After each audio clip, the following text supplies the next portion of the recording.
예, 오늘은 임승택 교수님의 초기불교 14번째 시간 버마이려와 불교라는 제목입니다.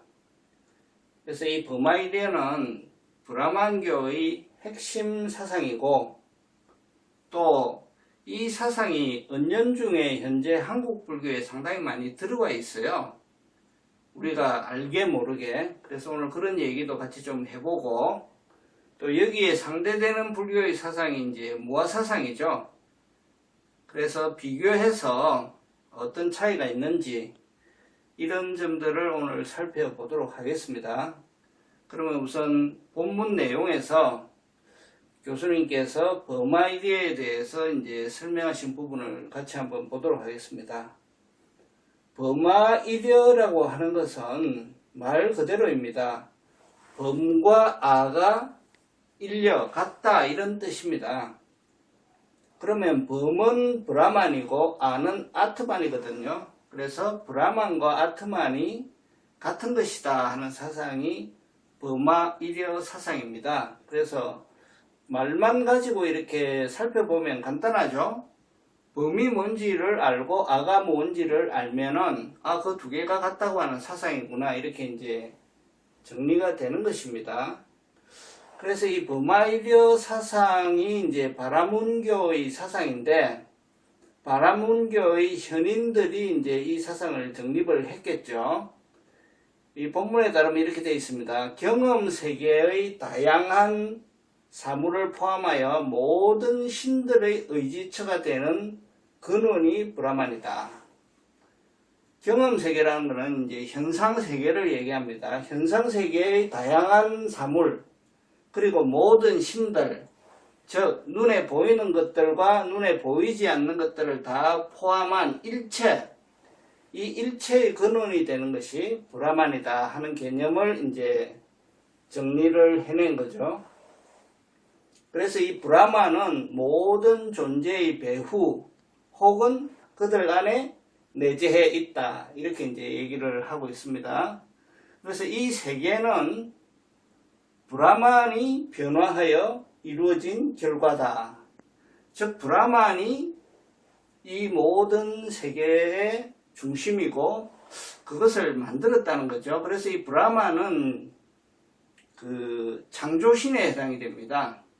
그래서 이제 이 브라만교는 여러 신들을 인정하거든요. 그래서 이제 다신론적 일신교가 이제 브라만교죠.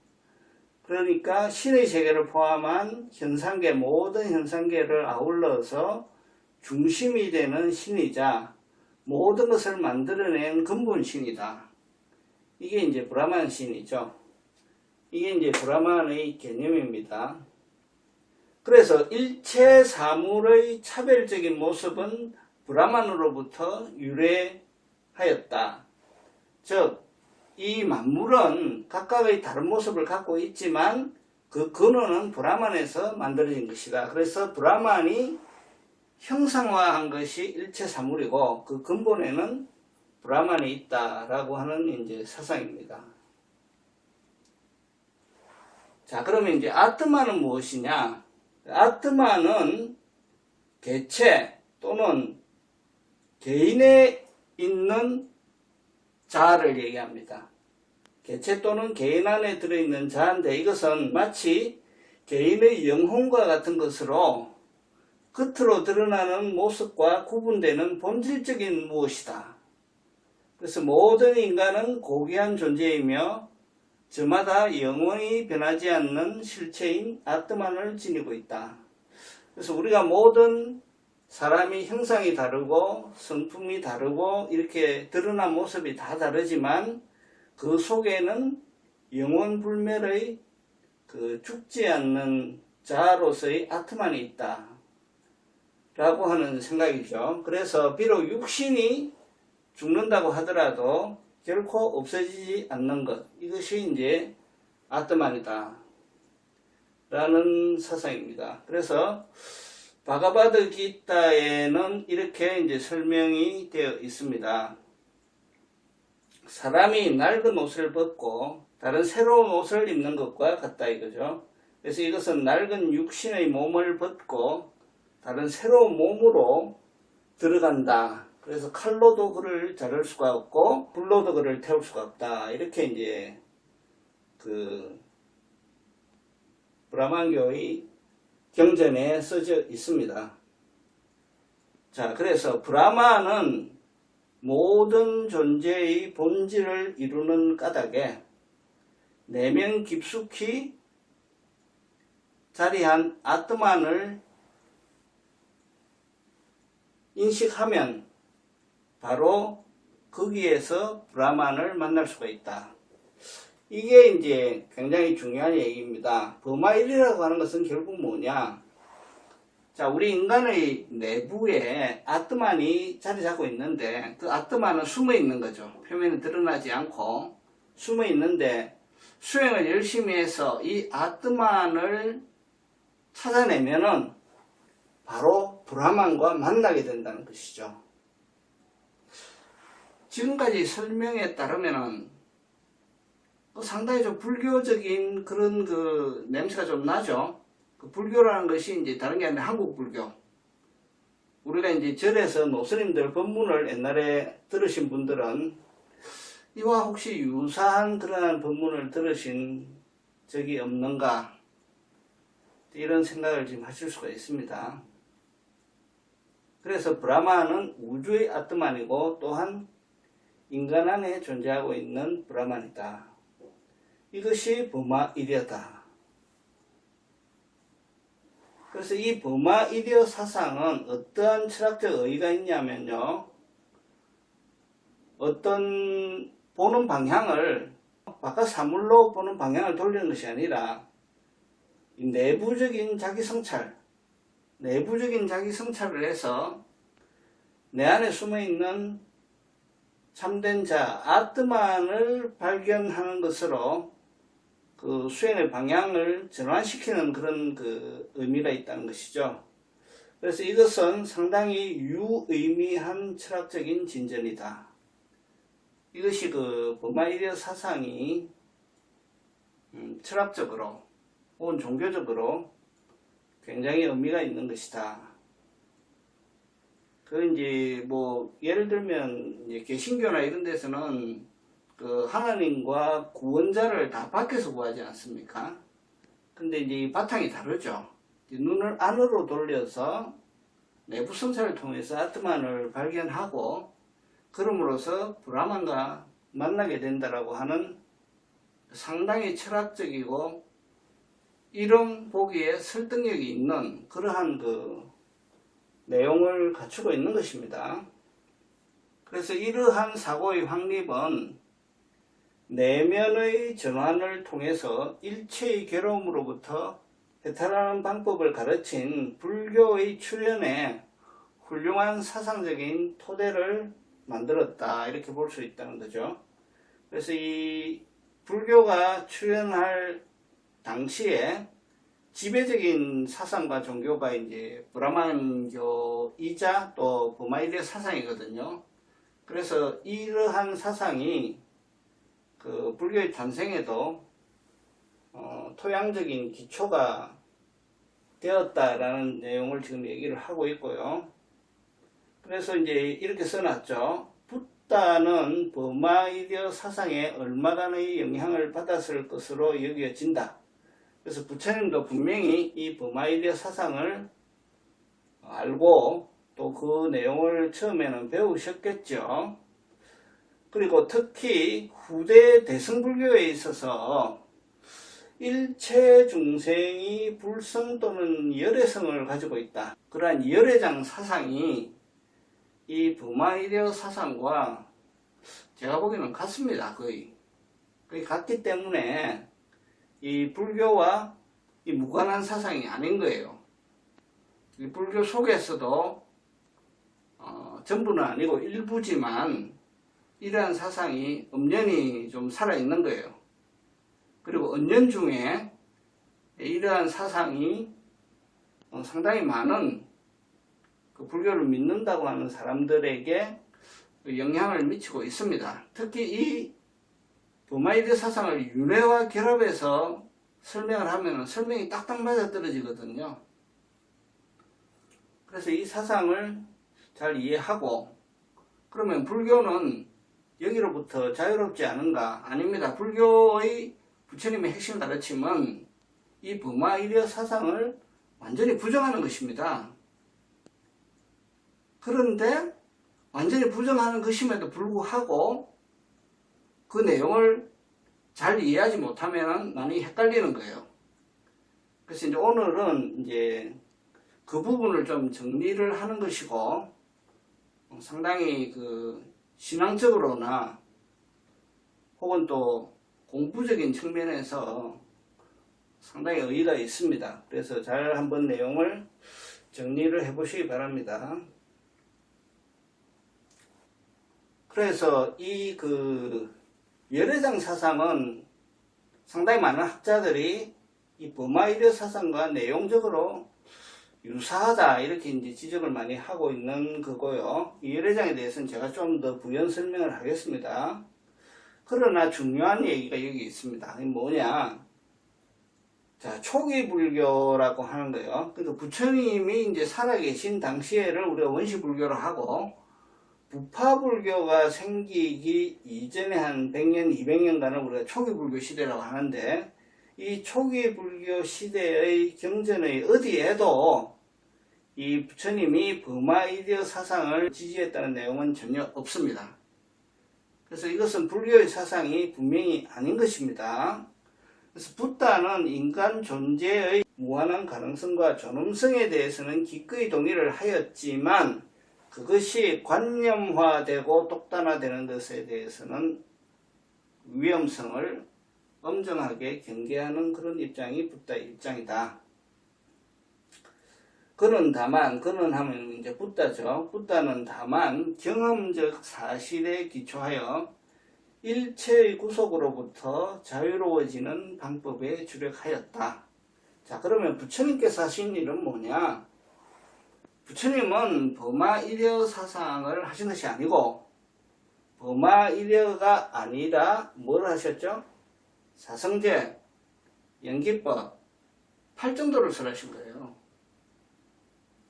그래서 부처님께서는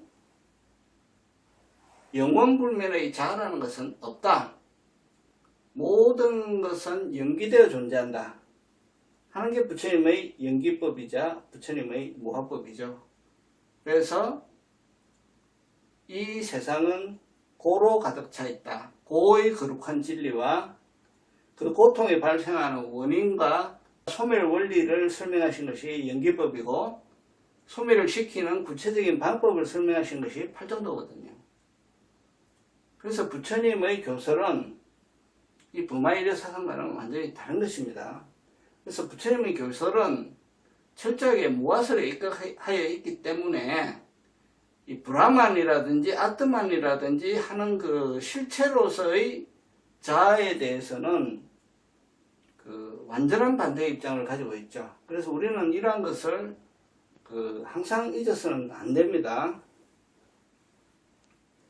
그래, 지금 이 내용을, 여기가 이제 본문 내용의 끝인데요. 그 내용을 보시면 아시겠지만, 버마이리어에 대한 얘기는 많이 써놓고, 거기에 대한 불교의 입장은 아주 간단하게 정리하고 그냥 넘어가잖아요.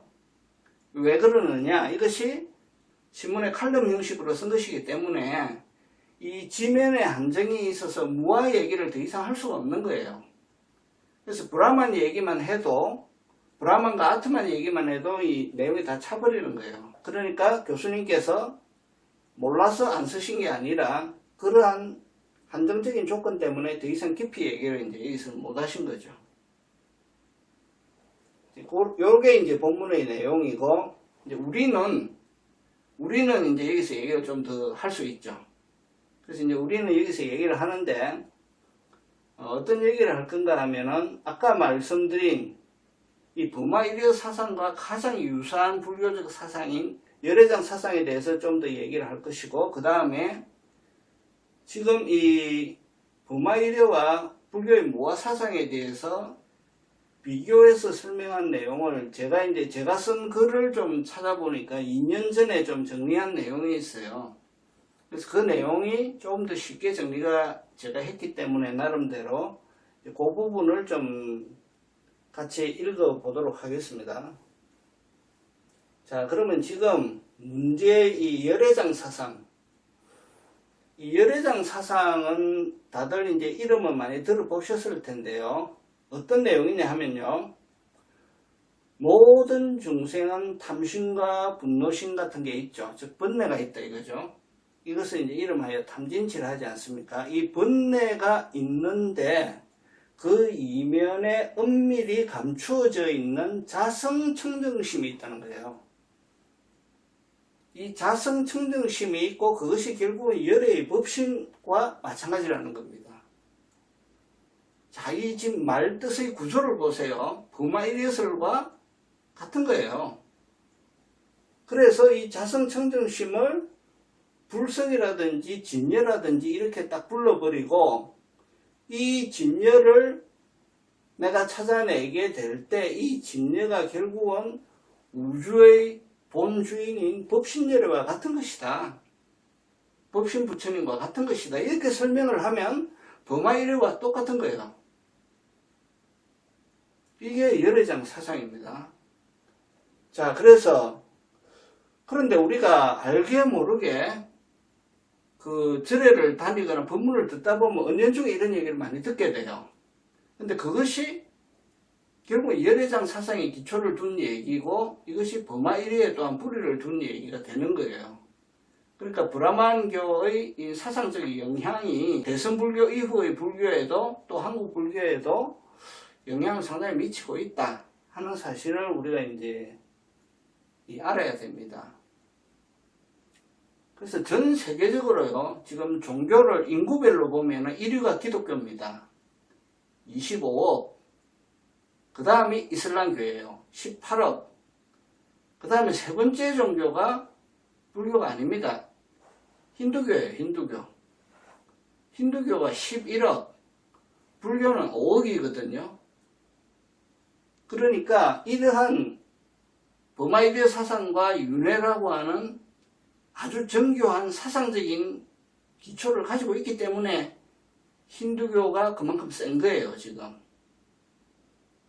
그래서 이 내용이 상당히 중요해요. 이 내용과 그것을 이 불교를 공부하고 수행하는 입장에서 어떻게 잘 정리하고 넘어갈 것인가 하는 것은 상당히 중요한 과제입니다. 그래서 그 오늘의 그 공부 내용이 개인적으로 공부하고 수행하는데 상당히 중요한 것입니다. 그래서 이 열애장 사상이라고 하는 것은 어떻게 만들어지게 됐느냐? 자, 원시불교의 기본 사상은 연기설이거든요. 자, 연기설을 얘기를 하면은 모든 것은 연기해서 존재하니까 아라고 하는 것은 없잖아요. 연기해서 존재하니까 그게 무아라는 거예요. 무아니까 이것이 이 무아설이 결국은 일체 개공이라는 거예요. 일체가 다 공이라는 거죠. 일체가 다 공이라는 이 개념이 부파불교를 넘어서 부파불교 시대에 대승불교가 등장하게 되니까 반야의 공간으로 연결되는 거예요. 모든 것이 공이라는 반야 공간으로 연결되는데 반야 공간을 얘기하다 보니까 공이라고 하는 공성이라고 하는 개념이 등장하잖아요. 공의 성품. 이 공의 성품을 일체의 유정에 드러내는 것이 이것이 열애장 사상이에요. 일체의 공성을 개인에게 적용하는 거예요. 모든 것이 공이니까 나라고 하는 것도 공한 것이죠. 그 공성을 내부 이 개인에게서 드러내는 것이 이 열애장 사상이다. 그래서 저는 이걸 용어를 어떻게 정리했냐면요. 반야의 공성이 개체에서 성품으로 표현된 것이 열애장입니다. 반야의 공성이 개체에서 성품으로 표현된 것이 열애장이다. 저는 이제 이렇게 정리를 합니다. 그래서 사상적인 흐름으로는 이러한 흐름을 거쳐서 열애장 사상이 이제 성립이 되는 거고요. 이제 역사적인 개통도를 따져보자면은 원시불교와 초기불교를 거쳐서 부파불교 시대에 심성본정설, 마음의 성품이 본래 깨끗하다고 하는 설이죠. 이것을 이어받은 것이 열애장 사상이다. 그리고 반야공간의 이후에 출현했고 그 다음에 중간학파나 유식학파가 출현하기 이전에 성립이 된 것이 열애장 사상이다. 이렇게 정리를 할 수가 있습니다. 그래서 이 열애장 사상이 은연중에 불교 내부에 상당히 좀 들어가 있습니다. 그런데 이것이 그 초기 불교에는 전혀 이런 얘기가 없는 거죠. 초기 불교에서는 그 철저하게 그 부처님께서는 사성제와 연기법과 팔정도를 설했죠. 그리고 그러면 뭐 선불교가 이러한 열애장 사상을 개선하느냐? 절대 아닙니다. 금강경에서도 이 얼마나 철저하게 지금 아트만을 부정하고 있는지 제가 전에 그 금강경의 사상, 아상인상, 중생상, 수자상 할 때 설명을 드렸잖아요. 그걸 아주 간략하게 점검을 해보자면은 이 선불교 입장에서도 아상, 인상, 중생상, 수자상을 다 부정하는 것입니다. 그래서 철저하게 부처님의 무화설에 기초를 두고 있는 것이죠. 아상, 즉 브라만교의 아트만을 부정하는 것이고요. 자성을 지닌 고정된 실체가 있음을 부정하는 것이고, 인상에 있어서 윤회의 주체가 되는 뿌드갈라라고 하는 것이 있다고 하는 부파불교의 사상을 부정하는 것이고, 중생상, 깨닫지 못한 중생으로서의 사트바, 어떤 깨닫지 못한 존재로서의 중생이라고 하는 상을 부정하는 것이고, 수자상, 죽지 않는 영혼 불멸의 영혼이 있다고 하는 지바를 부정하는 것입니다. 그래서 이 부마이려 사상과는 완전히 다른 사상이죠. 이것이 이제 금강경의 대의에 속하거든요. 그래서 불교는 이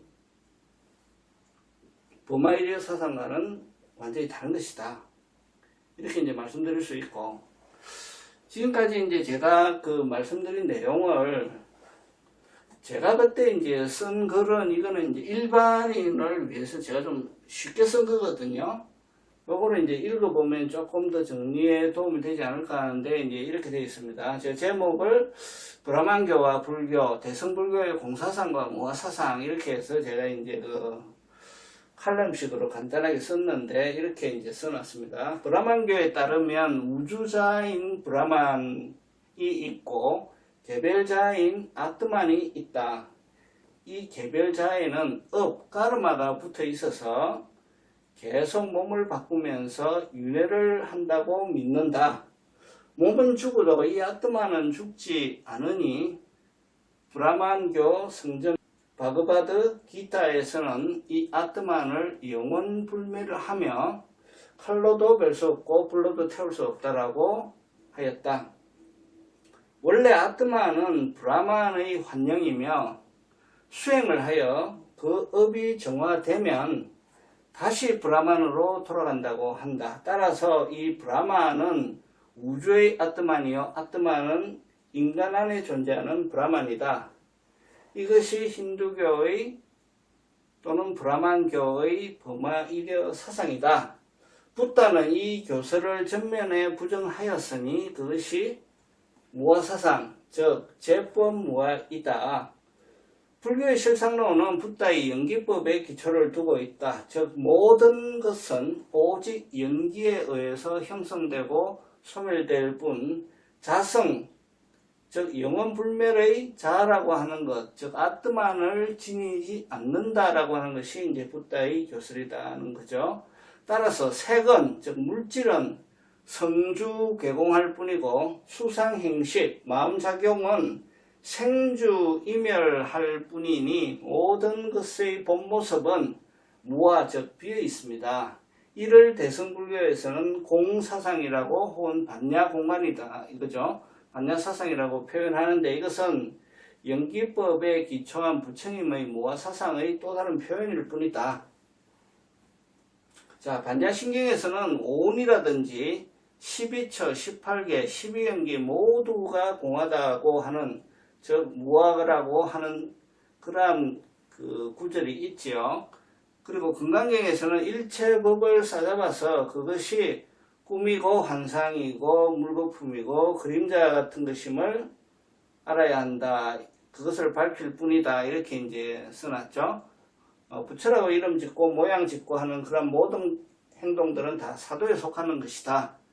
따라서 대승불교의 공사상은 부처님의 무아사상을 최고의 수준으로 드러낸 것이고 개성한 것이다. 자, 대승불교의 대의는 이러하지만 현재 한국불교의 일부 모습들은 그렇지 않으니 기복불교에서 제사를 열심히 올리고 윤회와 업을 강조하고 하는 것은 다 불교라기보다는 브라만교를 닮았다. 또한 일부 수행단체에서 불성과 진여와 참나를 강조를 하면서 또 다른 법상을 만들어내어서 여기에 집착하는 것은 그것은 버마이리어 사상의 반영으로 볼 수밖에 없다는 거죠. 그래서 부처님의 근본 교설과는 다른 것이다. 자, 금강경 사국에는 이렇게 나오지 않습니까? 야기색견나 이염성구와 시인행사도 불능견열해라. 만약 색상으로 나를 보거나 소리로 음성으로 나를 구하는 자는 이런 삿된 도를 행하는 자요 열애를 결코 보지 못한다. 자, 그러면 열애는 어떻게 해서 보느냐? 음소유상이 계시허망이니 약견재상 비상적견열애다. 그래서 이것을 제가 위키백과에서 뜯어온 건데요.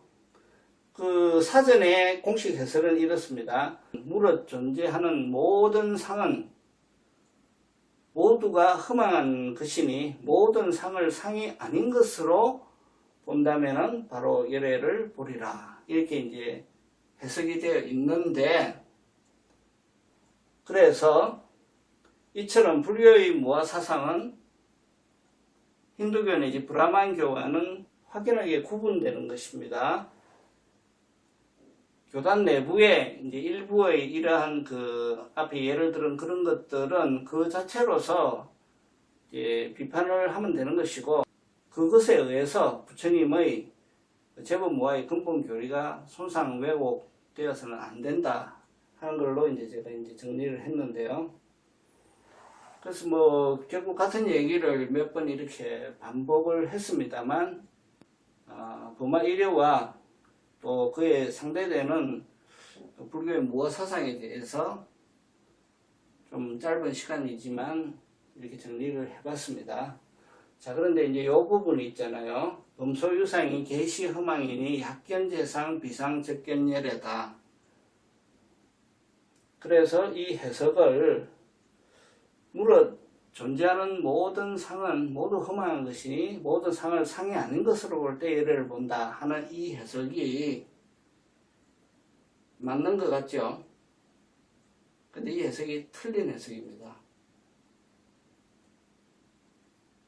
그 부처님의 무아사상을 제대로 이해하면 이 해석이 틀린 것을 찾아내야 돼요. 그래서 이게 이제 화두에 해당이 되는데, 그 화두 자체는 이제 이렇게 구성이 되어 있죠. 이 금강경 사국에는 18개의 글자로 되어 있다. 이 중에 중복되는 글자가 있죠. 상, 상이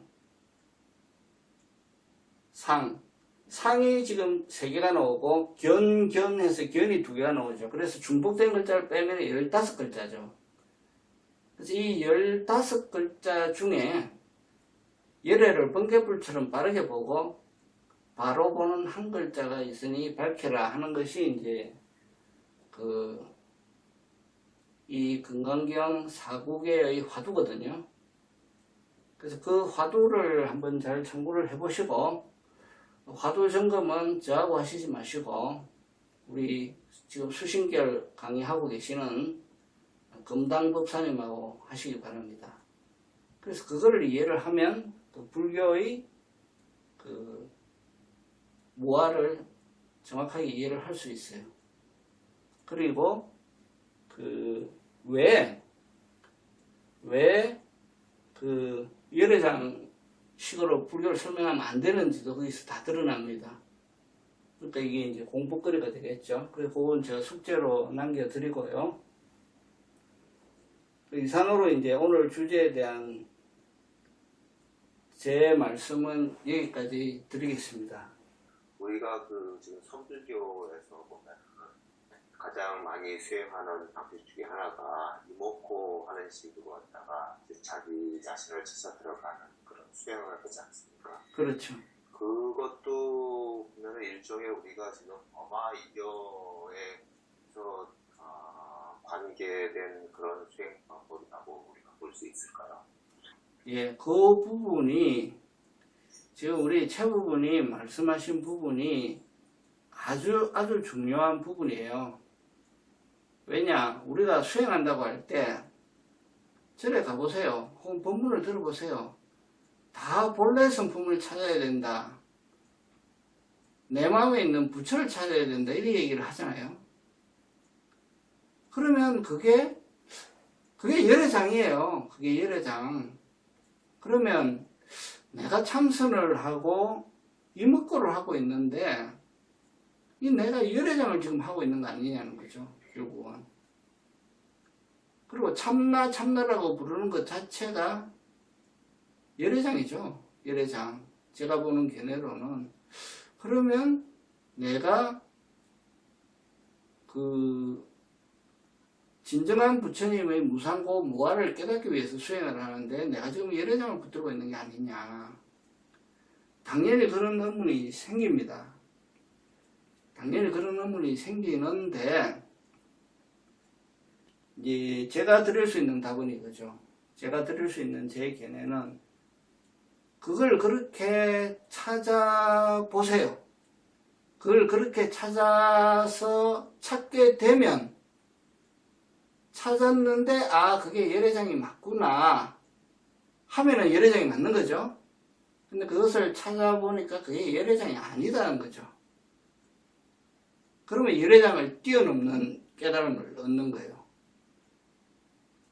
그게 이제 이먹고 화두가 이제 중요한 거예요. 그래서 그거는 이제 이먹고 화두를 잘 참고를 해서 어떤 수행의 결과물로 볼 때 그것이 열애장이구나 혹은 이게 열애장이 아닌 거구나 하는 것을 이제 깨닫는 수행 과제가 되겠죠. 그런데 그 하는 과정에 최부모님이 제기하신 그 문제를 이제 확연히 깨닫고 알고 하는 게 좋겠죠. 알고 하는 게 좋고 굉장히 사실 불교 수행을 하면서 많이 만나게 되는 문제고 중요한 문제입니다. 그래서 그 문제에 대한 확신을 얻게 되는 게 이제 수행인 거죠. 수행인데 제가 우리 수신결 공부하고 이렇게 하면서 이 질의응답 시간에 김법사님하고 이렇게 막 문답도 많이 하고 이렇게 하는데 그 신수대사의 말이 틀렸다고 생각하세요? 신수대사가 마음에 때가 많이 묻어 있는데 열심히 닦아가지고 깨끗하게 맑게 닦아라. 그게 수행이다. 굉장히 좋은 말이잖아요.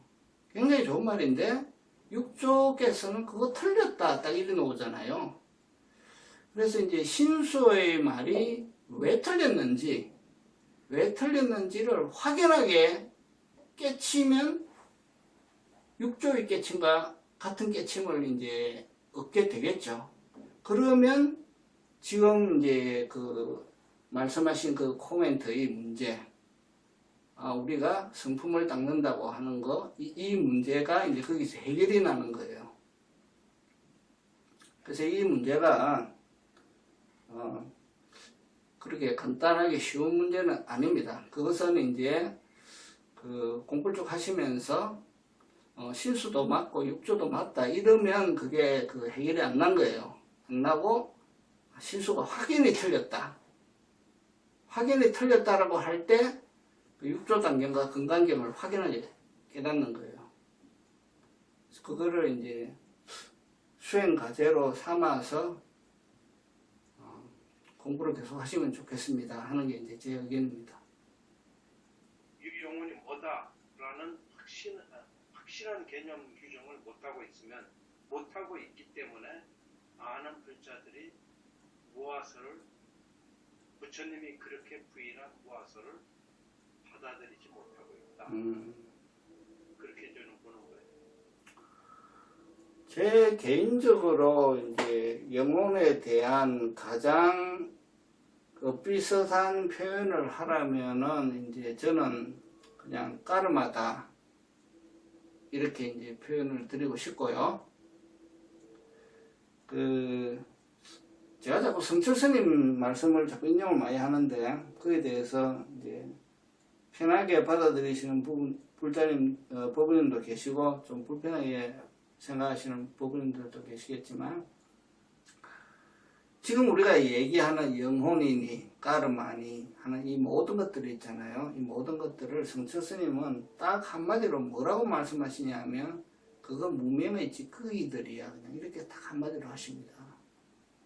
무명의 뭐라고요? 무명의 찌꺼기들. 어리석음의 찌꺼기들이라는 거예요. 그거 다 무명의 찌꺼기들이야. 이렇게 분명하게 딱 잘라서 말씀을 하시거든요. 근데 저는 그 성철 스님 말씀이 뼛속에 탁 와닿아요. 뼛속에 탁 와닿는데 그래서 꿈을 꿀 때 뭐 죽은 조상이 또 죽은 부모가 나오기도 하고 또 사람이 죽었는데 뭔가 있어서 돌아다니는 것 같기도 하고 또 환생이라는 게 있어서 전생을 기억하는 사람들도 있고 뭐 이게 우리 현상계에서 많이 보이지 않습니까? 그러니까 뭔가가 있다 이렇게 얘기를 하는 것이고 그래서 윤회라는 것을 다 하는 것이고 또 선배님이 그 참 무아라고 하는데 이런 것들이 있는데 이게 진짜 무아입니까? 참 잘 안 믿어집니다 라고 하는 것도 참 일리가 있는 말씀이고요. 그래서 무아를 진짜로 믿기가 사실은 어렵죠. 그래서 무아를 진실로 통철하게 무아구나라고 확연하게 딱 깨닫는 게 대오각성이에요. 그러니까 그 대오각성이 쉽겠습니까? 그러니까 그게 잘 믿어지겠냐 이거죠. 근데 부처님께서는 분명히 이제 그래서 우리가 지금 초기불교 공부를 하고 있지만 이 초기불교가 참 중요하다는 생각을 해요. 그러면 자 우리 또 낸시님과 같이 또 공부를 합니다. 자 그러면 8정도를 닦고 제7단계 정념을 닦고 제8단계 정정을 닦아서 색계사선정을 닦고 무색계사선정을 닦은 다음에 상수멸정을 닦아서 해탈열반에 이를 때 거기에도 아가 있냐 이거죠. 그 속에 아가 있느냐 이런 질문을 이제 스스로 한번 깊이 해보시면 되겠죠. 그리고 그 삼매의 어디에도 나는 없습니다 라고 분명히 낸시님이 기회가 될 때마다 말씀을 하셨는데 저는 제가 순일하게 그렇게 지금 수행을 잘 하고 있지는 못하지만 그런 말씀을 들을 때 이렇게 칼날처럼 와서 꽂히거든요. 그래서 우리가 아직 수행이 안 되어 있고 수행하는 과정에 있기 때문에 당연히 이제 이런저런 여러 가지 상념을 하지만 그 깨달음의 세계에는 무화가 확연히 드러나고 그것이 그 부처님의 본 가르침이라는 데 대해서는 내가 체득이 안 될 뿐이지 그 하등의 의심이 없는 그러한 그 믿음이 좀 있어야 되지 않을까. 그리고 나도 그것을 반드시 이룰 수 있고 이루겠다라고 하는 이제 대신심, 대의심, 대분심 그거를 계속 다져야 되지 않을까. 근데 지금 그 선배님 질문하신 그 내용은 그 상당히 현실적으로 많이 일어나는 그 상황에서 그 당연히 나올 수 있는 질문입니다. 그리고 그런 질문이 없이 모든 의심이 말끔히 그쳤다 하면 그게 깨달은 거죠. 그러니까 그 당연히 그 수행하는 과정에서는 이제 나올 수 있는 질문이고 그 질문을 앞으로도 계속 하시게 될 거예요. 내가 지금까지 이제 생각해온 이것이 맞는가? 아니면은 그 부처님의 무아설이 그러니까 이게 쉬운 문제가 아니라는 게 그 불교를 수행하는 수많은 수행자들 학자들조차도 북파불교 시대 때 그래도 무아라고 하지만 그래도 뭔가가 있을 거야 라고 하잖아요. 그게 독자부 경양부가 그래서 놓은 거 아닙니까? 북파불교 시대에. 그러니까 당연히 그런 의문이 나올 수 있다. 당연히 그런 의문이 나올 수 있다. 그냥 이 정도밖에 말씀드릴 수 없네요. 예, 감사합니다. 예.